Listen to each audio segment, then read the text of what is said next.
Hello प्यारे बच्चों, कैसे आप सभी? आई होप्स आप लोग बहुत ही बढ़िया हो। आज हम लोग पढ़ने वाले हैं यूनिट 7। यूनिट 6 हम लोगों ने बहुत अच्छी तरीके से समझ लिया है और सारे कॉन्सेप्ट हमारे क्लियर हो गए हैं। हम लोग नर्सिंग फाउंडेशन का यूनिट 7 स्टार्ट करने वाले हैं, जिसका पहला लेक्चर है बच्चा health assessment and interview technique observation. ये सारी चीज़ें आज हम जानने वाले हैं कि आखिर एक नर्स क्यों कौन कौन सी वो टेक्निक्स फॉलो करनी है इंटरव्यू के समय, कौन कौन सी चीज़ें मेरे प्यारे बच्चा ऑब्जर्वेशन करनी है, वो टेक्निक हम आज आपको बताएंगे। और मेरे प्यारे बच्चों, पर्पस ऑफ हेल्थ असेसमेंट क्या है? आखिर हम लोग हेल्थ को असेस क्यों कर रहे हैं, क्यों चेक कर रहे हैं, इसका पर्पस क्या है, उद्देश्य क्या है, ये सारी चीजें आज के लेक्चर में जानेंगे। तो चलिए लेक्चर को स्टार्ट करते हैं। अगर किसी का कोई भी डाउट, कोई भी क्वेश्चन या कोई भी कंफ्यूजन क्रिएट होती है तो आपको सिंपल कमेंट करना है। और मैं आपको लेक्चर स्टार्ट होने से पहले एक बात बता दूं कि हमारे प्ले स्टोर पर official application BSP science launch हो गई है। आप सभी इनको डाउनलोड कर लेनी है ताकि आप सभी को सारी अपडेट्स और एक हमारे द्वारा दी जाने वाला सरप्राइज वो आपको मिल सके। तो मेरे प्यारे बच्चा, सरप्राइज बहुत ही जल्द हम आपको अनाउंस करने वाले हैं। इससे पहले आप लोग डाउनलोड कर लो, अपने मोबाइल में इंस्टॉल कर लो, ठीक है? और सारे प्लेटफॉर्म जैसे कि इंस्टाग्राम, यूट्यूब एंड व्हाट्सअप सबको ज्वाइन कर लो, सब्सक्राइब, फॉलो एंड ज्वाइन कर लीजिए ताकि हर जगह आपको एक बेहतरीन इंफॉर्मेशन मिलती रहे। सही है? तो चलिए क्लास को स्टार्ट करते हैं। सबसे पहले मैं आप लोगों को बता दूं कि describe the purpose of process of health assessment. Health assessment का मतलब होता है आप लोग नर्सिंग ऑफिसर बन जाओगे। आपके पास कल पेशेंट्स आएंगे, पेशेंट की आप लोगों को केयर करनी है, उनको सपोर्ट करना है, उनकी हेल्थ को एसेस करना है, उनकी हेल्थ को चेक करना है, उनकी हेल्थ को ये देखना है कि पेशेंट को आखिर हुआ क्या है, पेशेंट पूरी तरीके से हेल्दी है या फिर नहीं। ये जो सारा काम है ना, ये आप लोगों को ही करना है। और किस तरीके से आपको हेल्थ को ऑब्जर्व करना है, किस तरीके से हेल्थ को असेसमेंट करना है, ये सारा काम हम आज आपके लेक्चर में बताने वाले हैं, किस तरीके से आपको ये सारी चीज़ें करनी है। ठीक है? तो मेरे प्यारे बच्चों, सिंपल सी और बड़ी प्यारी सी डेफिनेशंस यहाँ पे हिंदी और इंग्लिश मोड में रखी हुई है ताकि आप लोगों को समझने में कोई दिक्कत ना आए। ठीक है? बिल्कुल कॉलेज में जैसे पढ़ाई जा रहा है सब्जेक्ट को, उससे थोड़ा अलग चलेंगे, क्योंकि हमारा जो संकल्प है, हमारा जो मेन मोटिव है, वो है आप लोगों के कॉन्सेप्ट को क्लियर करना। ठीक है? क्योंकि कॉन्सेप्ट क्लियर रहेगा ना तो हम लोग कभी कंफ्यूजन में नहीं रहेंगे और कभी भी हमें रिमाइंड नहीं करना पड़ेगा इसको। टॉपिक को समझा तुरंत हम लोग आंसर बोल पाएंगे, है ना? गुड। तो मेरे प्यारे बच्चे, इंट्रोडक्शन देख लीजिए। हेल्थ असेसमेंट ए सिस्टमिक मेथड। एक हेल्थ असेसमेंट मेरे प्यारे बच्चे एक ऐसा सिस्टमिक मेथड है जिसमें हम लोग collecting and analysing a person health data to make clinical decision. यानी कि ये एक ऐसा सिस्टमिक मेथड है जिसमें हम लोग पेशेंट के ना एनालाइज करते हैं।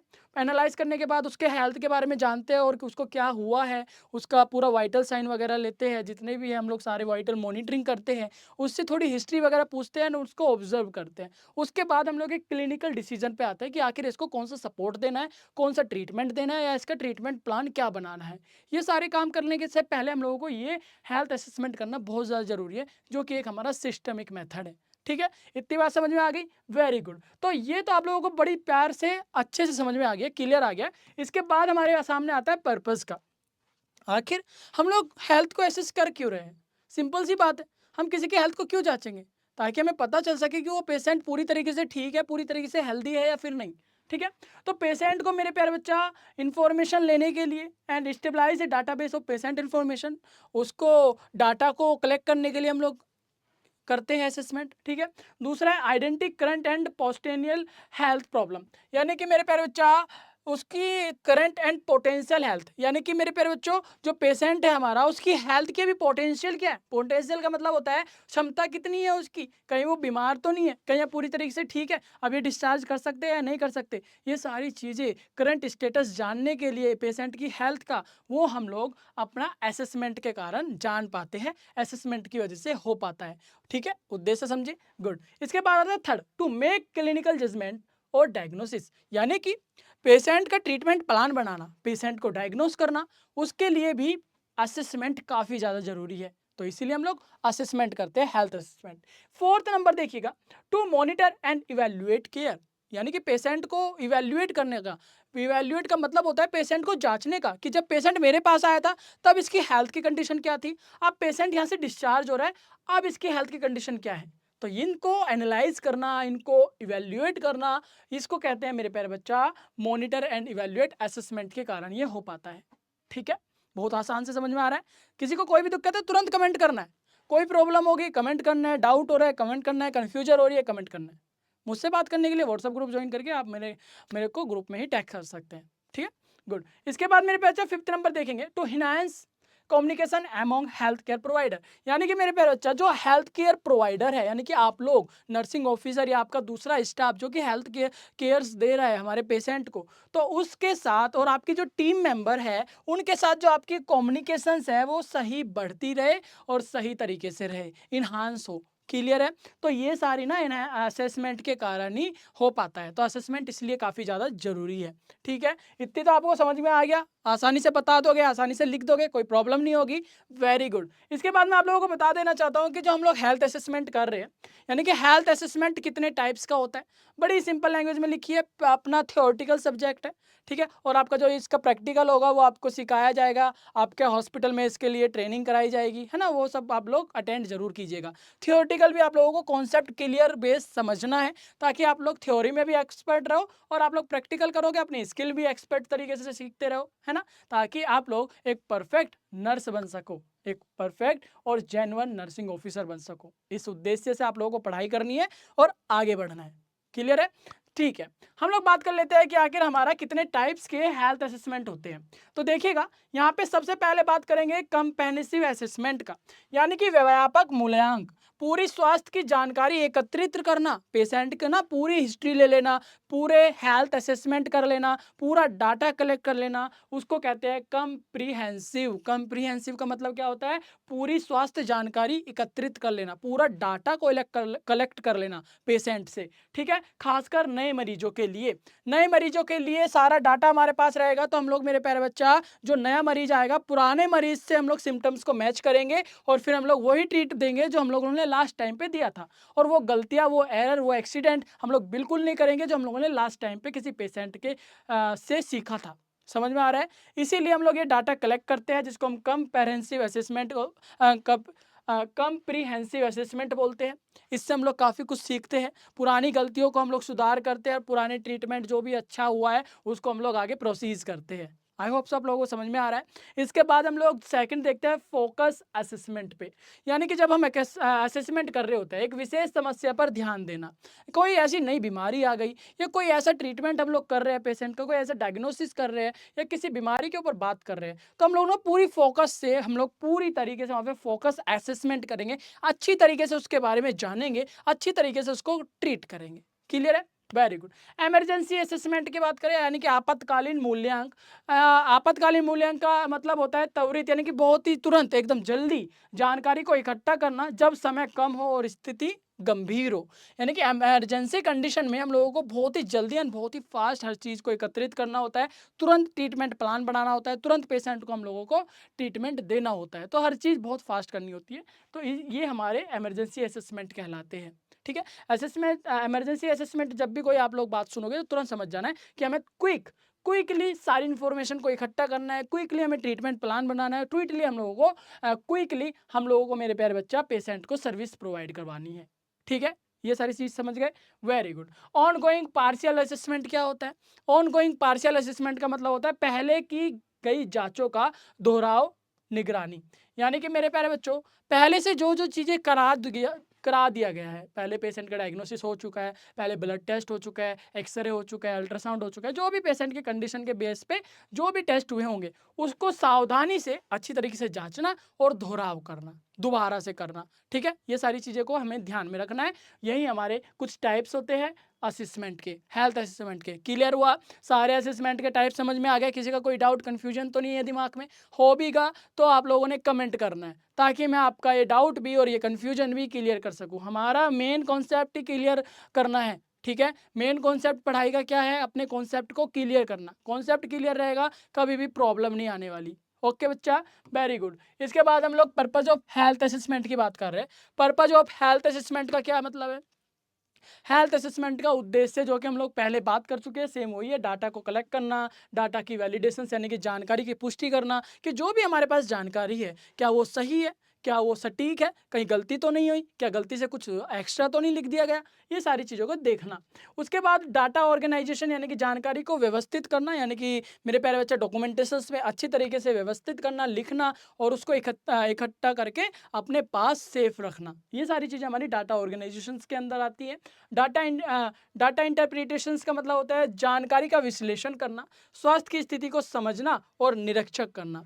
इसका मतलब क्या हुआ, समझ ही रहे होंगे, स्वास्थ्य की स्थिति को अच्छी तरीके से जांचना है, उसको स्टडी करना है, पेशेंट को क्या चाहिए, पेशेंट को कौन सा ट्रीटमेंट प्लान बनाना है, कौन सा सही रहेगा पेशेंट के लिए, कौन सी अच्छी चीज़ें रहेगी, ये सारी चीज़ें हम लोग डाटा इंटरप्रिटेशंस की हेल्प से कर पाते हैं। ठीक है, उसके बाद डॉक्यूमेंटेशन, मेरे प्यारे बच्चा फिफ्थ पॉइंट देखेंगे डॉक्यूमेंटेशंस का, जो कि बहुत ही ज़्यादा जरूरी है। डॉक्यूमेंटेशंस हमारा एक लीगल डॉक्यूमेंट होता है पेशेंट का, जो कि हमें पेशेंट की हेल्थ को बताता है, पेशेंट की हिस्ट्री से लेके करंट हेल्थ स्टेटस तक का हम लोगों को पूरी इन्फॉर्मेशन दे देता है। ठीक है, हम लोगों को किसी को बताने की जरूरत नहीं पड़ती, अगर हमारे पास डॉक्यूमेंटेशन है, हमें अगर किसी हेल्थ केयर टीम में ही किसी को बताना है उस पेशेंट के बारे में, तो उसको डॉक्यूमेंट दे देंगे, वो डॉक्यूमेंट को पढ़कर ही समझ जाएगा कि पेशेंट की कंडीशन क्या थी, पेशेंट की कंडीशन अभी क्या है और अभी आगे क्या करना है।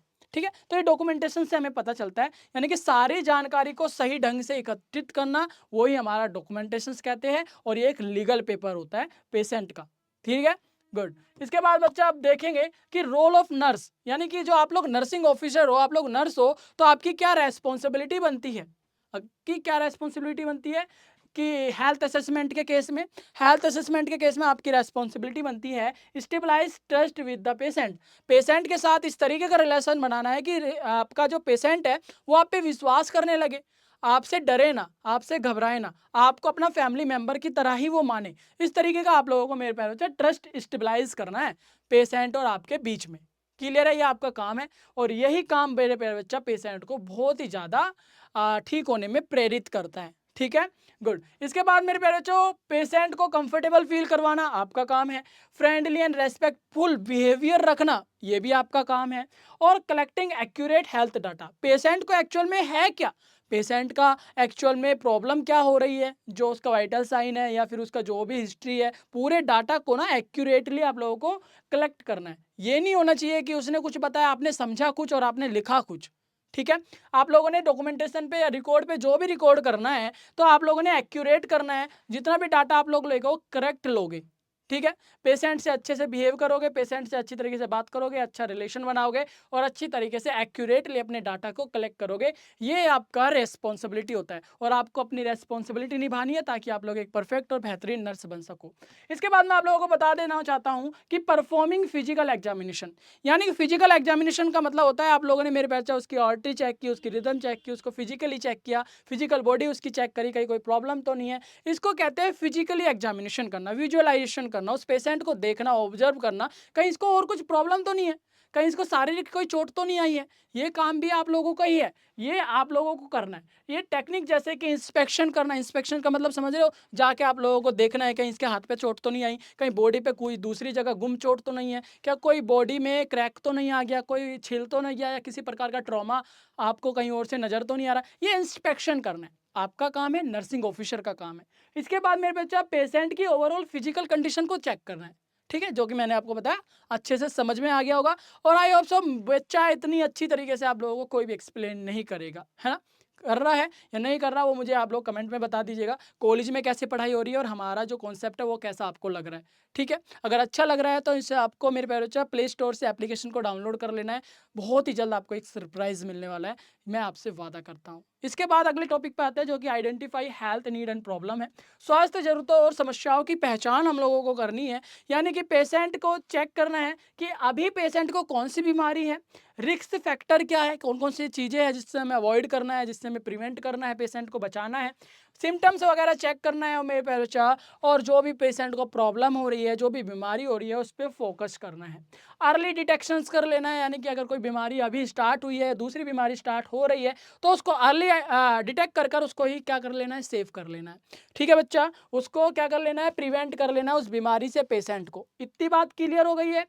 समझ में आ गया है। इसके बाद हम लोग बात करने वाले हैं communicating finding to the health team.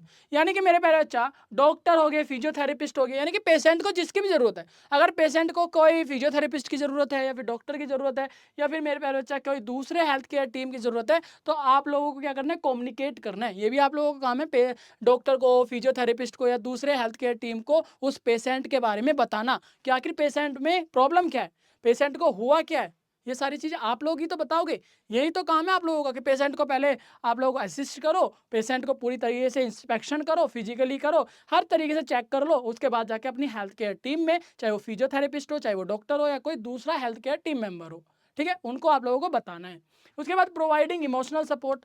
Patient अगर मेरे बच्चे बहुत घबरा रहा है, पेशेंट अगर घबरा रहा है तो आप लोगों को इमोशनल सपोर्ट देना है। उसका भाई, उसका भाई बन के, उसका फैमिली मेंबर बन के, उसकी बहन बन के, उसकी फैमिली मेंबर बन के आप लोगों को सपोर्ट देना है। उसको ऐसा फील कराना है कि आप लोग कोई डॉक्टर या कोई हेल्थ केयर सर्विस प्रोवाइडर नहीं हो, आप लोग उसकी फैमिली मेंबर ही हो, जो कि आप उसकी केयर कर रहे हो हॉस्पिटल के अंदर। ऐसा रिलेशन आपको बना के रखना है पेशेंट के साथ, ठीक है।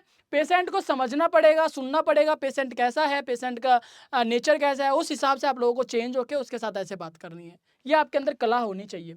मेंटेनिंग कॉन्फिडेंटली, यानी कि मेरे बच्चा, अगर पेशेंट आपसे विश्वास करके कुछ बता रहा है, आपको कुछ अपनी प्राइवेट बात बता रहा है या कोई ऐसी प्राइवेसी बता रहा है, तो आप लोगों को उसकी परमिशन के बिना किसी को नहीं बतानी, ठीक है ना। पेशेंट की पर्सनल हेल्थ इंफॉर्मेशन और सिक्योर रखना और उसकी प्राइवेसी को सिक्योर रखना, ये सारा काम आपका है, इसका विशेष ध्यान रखिएगा, ठीक है। मेरे प्यारे बच्चे, डॉक्यूमेंटेशन जो कि एक नर्सिंग ऑफिसर का मेन एंड बहुत ही जरूरी इंपॉर्टेंट काम है, इसको ध्यान में रखिएगा। डॉक्यूमेंटेशन एक्यूरेट होने चाहिए, सारा डाटा ओरिजिनल होना चाहिए, कोई भी ऐसा नहीं है कि आप लोगों ने कुछ भी अपने मन से डाल दिया हो। जो भी रिकॉर्ड होगा वो accurate and at the time record होना चाहिए, ठीक है ना। वो सारी चीज़ें आप लोगों ने कलेक्ट डाटा बना के अपना एक डॉक्यूमेंटेशन बना लेना है, क्योंकि पेशेंट का जो एक लीगल पेपर होता है, ये डॉक्यूमेंटेशन ही होता है। ये आपको विशेष ध्यान रखना है। और एक नर्सिंग ऑफिसर का जो मेन काम है वो डॉक्यूमेंटेशन चेक करना ही है, डॉक्यूमेंटेशन को मेंटेन करना ही है, डॉक्यूमेंटेशन को बनाना ही है, ठीक है। इतनी बात समझ में आ रही है? वेरी गुड मेरे बच्चा। इसके बाद बात करते हैं इंटरव्यू की। आखिर जब लोग आप पेशेंट से बात कर रहे होते हैं, इंटरव्यू का मतलब होता है पेशेंट के साथ काउंसलिंग करना, पेशेंट से उनके बारे में जानना, पेशेंट के बारे में जानना, पेशेंट की हिस्ट्री के बारे में जानना, ये इंटरव्यू होता है। और इंटरव्यू करने के कुछ टेक्निक्स होती है, वो टेक्निक्स हम आपको बताते हैं। जैसे कि interview is the first step in collecting subjective data. Patient को आखिर हुआ क्या है, पेशेंट का नाम क्या है, पेशेंट की एज क्या है, ये सारी चीज़ें आपको सब्जेक्टिव में पता चलेगी और इंटरव्यू से पता चलेगी, ठीक है। और इट इन्वॉल्व डायरेक्ट कम्युनिकेशन। इसके अंदर ना हम लोग डायरेक्ट कम्युनिकेशन करते हैं पेशेंट के साथ, और पेशेंट जो भी हमें बताता है अपने बारे में, वो सारी चीज़ रिकॉर्ड करते हैं, ठीक है। इंग्लिश, यार मेरे मेरे प्यारे बच्चे, यहाँ पे देखिएगा, इंग्लिश हिंदी दोनों में इसलिए लिखा हुआ है ताकि आप लोगों को किसी में भी प्रॉब्लम हो। हिंदी मीडियम अगर बच्चा है तो उसको इंग्लिश समझने में दिक्कत ना है, और इंग्लिश मीडियम का जो बच्चा है उसको हिंदी में भी आप क्लियर कर सको, ठीक है। तो मेरे प्यारे बच्चा, पर्पज़ क्या है इंटरव्यू का? To understand the patient problem, patient की प्रॉब्लम को समझना। अगर हम बात कर रहे हैं पेशेंट से, क्यों कर रहे हैं, क्या मतलब है, पेशेंट को हुआ क्या है ये जानने के लिए ही तो कर रहे हैं, बिल्कुल सही। पेशेंट की हेल्थ हिस्ट्री को कलेक्ट करने के लिए कर रहे हैं, बिल्कुल सही। पेशेंट और नर्स के बीच में कम्युनिकेशंस को बिल्ड करने के लिए ही तो कर रहे हैं, बिल्कुल सही। टू गाइड फिजिकल एग्जामिनेशन, यानी कि जो हमारा फिजिकल एग्जामिनेशन है उसमें कैसे सुधार करें, कैसे आप लोग सेफ रहोगे, कैसे अपनी बीमारी से प्रिवेंट रहोगे, कैसे आप लोग अच्छी तरीके से रह पाओगे, ये सारी चीज़ें भी गाइड करना ही हमारे पेशेंट को हमारी नर्सिंग का काम है, हमारी नर्सिंग का रोल है, हमारी रेस्पॉन्सिबिलिटी है ये सारी, ठीक है। रेस्पॉन्सिबिलिटी को निभाना है। आपको सिर्फ पढ़ना ही नहीं है, आपको समझना भी है, ताकि आप एग्जाम में भी अच्छा करो और रियल लाइफ में भी अच्छा करो, और एक अच्छे नर्स बनने का संकल्प लेकर आगे बढ़ सको, ठीक है। बहुत सुंदर बच्चा। आई होप आप लोगों को क्लियर हो गया। डाउट कंफ्यूजन बन रही है, दिमाग में आ रही है, कुछ भी बात हो वो कमेंट जरूर करना। मैं आपको बार बार बता रहा हूँ, आप लोगों को किस तरीके से समझ में आएगा वो मुझे बता सकते हैं। आई होप सो आप लोगों को जिस तरीके से मैं बता रहा हूँ दिक्कत नहीं आनी चाहिए। फिर भी अगर कोई भी प्रॉब्लम आ रही है, छोटी से छोटी भी, तो आपको कमेंट करना है, ताकि आपका जवाब मैं जरूर दे सकूँ, ठीक है। 101% मैं आपका रिप्लाई करूंगा, 101% आपके कॉन्सेप्ट को क्लियर करूंगा, आपके कन्फ्यूजन को दूर रखूंगा। तो मेरे प्यारे बच्चा, आपने सिंपल एक कमेंट कर देना है, आपने मुझसे कांटेक्ट कर लेना है कोई भी दिक्कत आती है, क्योंकि हमें बीएससी नर्सिंग में सिर्फ अपनी डिग्री ही अर्न नहीं करनी, हमें अपना प्रोफेशन भी अर्न करना है, हमें एक बेहतर नर्स भी बनना है। और मेरे प्यारे बच्चों, ये विश्वास करके दिमाग में बैठा के रखना कि हमें नर्स बनना है, हमें नर्सिंग ऑफिसर बनना है, ना कि सिर्फ डिग्री अर्न करके घर पे बैठना है, ठीक है। Very good. इसके बाद हम लोग बात कर ले रहे हैं मेरे प्यारे बच्चों, यहाँ पे अगला टॉपिक है टाइप ऑफ इंटरव्यू टेक्निक। कितने टाइप से हमारे पास वो टेक्निक्स होती है जिससे हम लोग पेशेंट के साथ इंटरव्यू कर सके। सबसे पहला नंबर देखेंगे मेरे बच्चा ओपन एंड क्वेश्चन का। ओपन एंड क्वेश्चन में हम लोग क्या करते हैं मेरे प्यारे बच्चों, अलाउ डिटेल आंसर, यानी कि हम लोग इसके अंदर ना डिटेल आंसर के लिए हम लोग बहुत अच्छी तरीके से उससे बात करते हैं, पूरी कहानी सुनते हैं जो भी पेशेंट हमें बता रहा होता है अपने बारे में, ठीक है ना। इसके बाद हम लोग क्लोज एंड क्वेश्चन करेंगे, यानी कि yes no one word answer देंगे। डू यू हैव पेन, जैसे कि आपको दर्द हो रहा है, वो बोलेगा हाँ। क्या आपको इसमें कठिनाइयाँ हो रही है, वो बोलेगा हाँ या नहीं है। क्या आपको मूवमेंट करने में दिक्कत हो रही है, यानी हाँ ना वाले क्वेश्चंस पूछेंगे, ठीक है, वेरी गुड। अब बोलेंगे प्रोबिंग क्वेश्चंस। इंटरव्यू में तीसरा हमारा टाइप्स आता है प्रोबिंग क्वेश्चंस। एक ऐसे क्वेश्चंस करेंगे टू गेट डीपर डिटेल, यानी कि मेरे प्यारे बच्चा हम उनसे ना पूछते हैं कि आपको दर्द हो रहा है, कैसा दर्द हो रहा है, किस टाइप से दर्द हो रहा है, कहीं कुल्हन हो रहा है, रुक रुक के दर्द हो रहा है, ऐठन हो रही है। वो पूरी तरीके से एक्सप्लेन करेगा कि मुझे यहाँ से जाकर ना इस तरीके से यहाँ पेट में दर्द हो रहा है, या पेट से दर्द उठ रहा है तो मेरे कान तक जा रहा है, दिल तक जा रहा है, छाती तक जा रहा है, कमर के पीछे तक जा रहा है। इस तरीके से वो डिटेल में आंसर देता है, उसे कहते हैं प्रॉबिंग क्वेश्चंस, ठीक है, वेरी गुड। अब क्लियरफाइंग क्वेश्चंस के अंदर मेरे प्यारे बच्चा हम लोग कंफर्म करते हैं, अपने डाउट को क्लियर करते हैं। जैसे कि हम लोग उनसे पूछते हैं मेरे बच्चा डू यू मीन स्लीपी, ठीक है। हम लोग क्या करते हैं मेरे प्यारे बच्चा, यहाँ पे हम लोग उससे ना कंफर्म कर रहे होते हैं कि आपको नींद आ रही है, कि आपको सोना है, कि आपको कोई प्रॉब्लम हो रही है, वो कंफर्म करता है, ठीक है। क्या आपको दर्द कहाँ पे बताया आपने, इस तरीके से हम लोग ऐसे क्वेश्चन क्रॉस क्वेश्चन करके वहाँ पे कंफर्म कराते हैं कि हाँ उसको पेन हो ही रहा है, या फिर वो हम लोगों को कन्फ्यूजन है, एक बार कंफर्म कर लेते हैं कि हाँ। इसके बाद रिफ्लेक्टिव क्वेश्चन करते हैं। रिफ्लेक्टिव क्वेश्चन में हम लोग क्या करेंगे, repeating to confirm feeling, so you are feeling nervous. इसमें हम लोग ना इस टाइप के क्वेश्चंस पूछेंगे, क्या आप घबरा रहे हो, क्या आपको नर्वसनेस फील हो रही है, क्या आपको ऐसा हो रहा है, क्या आपको वैसा हो रहा है। जो भी आपके क्वेश्चंस रहेंगे रिलेटेड टू आपके पेशेंट के साथ, जो भी आपके बीमारी से रिलेटेड आप उनसे क्वेश्चन करोगे, उनको खुश रखने की कोशिश करोगे, ऐसे क्वेश्चन करोगे, ठीक है, वो इस टाइप के होते हैं। चलो इतनी बात क्लियर हुई। पूछ सकते हैं मुझसे इन टाइप, अगर ये सारे टाइप समझ में आ रहे हैं वेरी गुड, नहीं आ रहे एक बार मुझे कमेंट कर दो, मैं आपको और अच्छी तरीके से क्लियर कर दूंगा। इसके बाद बात करते हैं फेज ऑफ इंटरव्यू की। फेज ऑफ इंटरव्यू में क्या करेंगे हम लोग, 3 फेज होते हैं इंटरव्यू में, यानी कि जब हम बात कर रहे होते हैं पेशेंट से 3 फेज होते हैं। सबसे पहले इंट्रोडक्टरी फेज होता है, वर्किंग फेज होता है और टर्मिनेशन फेज होता है। यानी कि आप लोग जब बात करोगे इंट्रोडक्टरी फेज के अंदर आप पेशेंट का नाम पूछोगे, इंट्रोडक्शन दोगे, आप अपने बारे में बताओगे, उसके बारे में जानोगे। वर्किंग फेज के अंदर आप लोग मेरे प्यारे बच्चे nurse ask question and gather information, question करती है, जैसे कि मैंने आपको बताया कि आपको दर्द हो रहा है कि नहीं हो रहा, आपको बीमारी कब से है, आपको क्या हुआ है, आपको कैसे दर्द हो रहा है, कहीं आप नर्वस तो नहीं हो, इस टाइप के काम से रिलेटेड या वर्किंग फेज इसको बोलते हैं। नर्स क्वेश्चन करती है, क्वेश्चन एंड आंसर होता है हमारे नर्स और पेशेंट के बीच में, ठीक है। इसके बाद बात करते हैं टर्मिनेशन फेज के बारे में। टर्मिनेशन फेज का मतलब होता है बच्चों कि आप लोग ना पेशेंट ने सारा कुछ बता दिया, आपने सारी इन्फॉर्मेशन कलेक्ट कर लिए, उसके बाद मेरे बच्चों summary of interview and thank the patient, patient को थैंक यू बोलते हो, धन्यवाद बोलते हो, फिर वहाँ पे टर्मिनेट करके आप सारी इन्फॉर्मेशन को लेकर डॉक्टर या दूसरे हेल्थ केयर जो डॉक्टर्स है या फिजिशियंस है या फिजियोथेरेपिस्ट है उनको बताते हो, फिर वो अपना ट्रीटमेंट प्लान देती है, और वो ट्रीटमेंट प्लान देने के बाद आप लोग यानी कि नर्सिंग ऑफिसर पेशेंट का फिर अपना सर्विस देना प्रोवाइड कर देते हो, ठीक है। कब कब मेडिसिन देनी है, कौन से टेस्ट होने हैं, ये सारी चीज़ें आप लोगों का काम है, वो करवाना, उनको सपोर्ट देना, उनको मेडिसिन एडमिनिस्ट्रेट करवाना, हर चीज़ का ध्यान रखने का काम होता है आप लोगों का, ठीक है। जब इंटरव्यू ले रहे होगी, यानी कि आप लोग ही इंटरव्यू लोगे, ऑब्जर्वेशंस भी आप लोग करोगे, इवैल्यूएट भी आप लोग ही करोगे, तो मेरे बच्चा आपकी ड्यूटी क्या है, आपका रोल क्या है, ये देखिए। आपको एक्टिव लिसनिंग करना है, पेशेंट जो भी बोले बहुत अच्छी तरीके से सुनना है। ये नहीं कि पेशेंट कुछ बता रहा है आपका ध्यान इधर है, पेशेंट कुछ बता रहा है आप किसी से बात करो, अपना मोबाइल यूज़ कर रहे हो, आप लोगों को पेशेंट की बातों में इंटरेस्ट ही नहीं आ रहा। ऐसा काम करोगे तो ये एक आपका रोल नहीं है, आप अपनी रेस्पॉन्सिबिलिटी से भाग रहे हो या अपनी रेस्पॉन्सिबिलिटी अच्छे से निभा नहीं रहे हो, ठीक है। इसके बाद मेरे बच्चा सो एम्पैथी एंड रेस्पेक्ट, मेरे प्यारे बच्चों वहाँ पे सहानुभूति और सम्मान जरूर दिखाना है। मेंटेन प्राइवेसी, यहाँ पे मेंटेन प्राइवेसी जरूर रखनी है। पेशेंट जो भी बता रहा है, जो भी शेयर कर रहा है, वो किसी दूसरे या तीसरे पर्सन को नहीं पता चलनी चाहिए, वो आप पे विश्वास करके कर रहा है, आपके विश्वास करके आपको बता रहा है, तो ये बात आपको ध्यान रखनी है।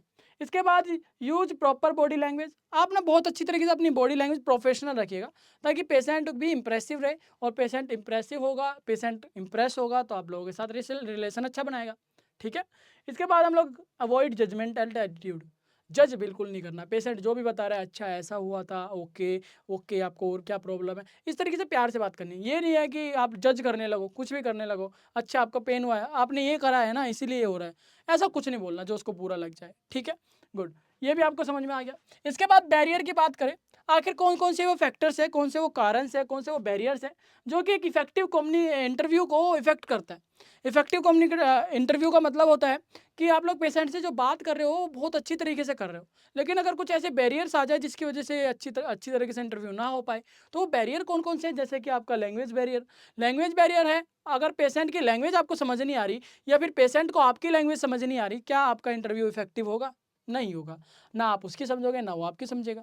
इसी तरीके से अगर लैक ऑफ प्राइवेसी, अगर प्राइवेसी नहीं होगी, तो क्या वो आपको कुछ बताएगा? उसको तो शक हो जाएगा या फिर उसको गुस्सा आ जाएगा कि यार मैं इसको बताता हूँ, ये कहीं और बता देता है ना? ऐसे नहीं करना है। पेशेंट फ़ियर और एंग्ज़ायटी, अगर पेशेंट डर रहा हो, पेशेंट को एंग्ज़ायटी हो, बहुत ज़्यादा सोच रहा हो, चिंता में हो, तो वो कभी भी अपने बारे में पूरी तरीके से नहीं बताएगा, तो एक इफ़ेक्टिव, एक अच्छा इंटरव्यू नहीं हो पाएगा। इसके बाद डिस्ट्रैक्शंस अगर आ रहा है एनवायरनमेंट के अंदर, डिस्ट्रैक्शंस का मतलब होता है अगर कोई वातावरण में ऐसा विघ्न आ गया है, कहीं आपका ध्यान इधर-उधर भटक रहा है, तो फिर भी नहीं हो सकता। नर्स के अगर बात नहीं कर पा रही है, अगर आपके अंदर स्किल नहीं है कम्युनिकेशन करने की, लैक ऑफ कम्युनिकेशन स्किल है मेरे प्यारे बच्चों, अच्छी तरीके से बात नहीं कर पाते हो पेशेंट के साथ या किसी थर्ड पर्सन के साथ या किसी स्ट्रेंजर के साथ, तो मेरे प्यारे बच्चों आप एक इफेक्टिव कम्युनिकेशन नहीं कर सकते। तो ये था हमारा मेरे प्यारे बच्चों बहुत ही अच्छा और एक इम्पोर्टेंट लेक्चर जो कि आप लोगों ने पढ़ा। आई होप सो आपको सारे डाउट्स क्लियर हो गए होंगे। बहुत अच्छी तरीके से हम लोगों ने यहाँ पे स्टडी की है, बहुत अच्छी तरीके से समझा है। अगर किसी का कोई भी डाउट या कन्फ्यूजन आपके दिमाग में बन रहा है, तो प्लीज़ मुझे बता दीजिएगा कमेंट कर मेरे व्हाट्सअप ग्रुप में ज्वाइन होकर, जिसकी लिंक आपको यूट्यूब की प्रोफाइल पर मिल जाएगी। इंस्टाग्राम को फॉलो कर लीजिएगा, वहाँ पर भी आप लोगों को मेरे व्हाट्सएप ग्रुप की लिंक मिल जाएगी। और सबसे ज़रूरी आप लोगों को एप्लीकेशन डाउनलोड कर लेनी है, आप लोगों को बार-बार बता रहा हूँ, वरना बाद में आपको पछताना ना पड़े। एक सरप्राइज़ जो कि हम लोगों ने सभी बच्चों के लिए प्लान किया है, अभी हम लोगों ने एप्लीकेशंस लॉन्च ही करी है, तो आप लोगों के मोबाइल में बीएसपी साइंस की एप्लीकेशन होनी चाहिए। अगर आप लोग बीएससी नर्सिंग करना चाहते हो या बीएससी नर्सिंग कर रहे हो या अभी रिसेंट में ही एडमिशन लिया है, तो ये काम आप लोगों ने कर लेना है। मैं आपको मिलूँगा एक और प्यारे से लेक्चर में, तब तक के लिए राधे राधे, जय कृष्णा, बाय बाय।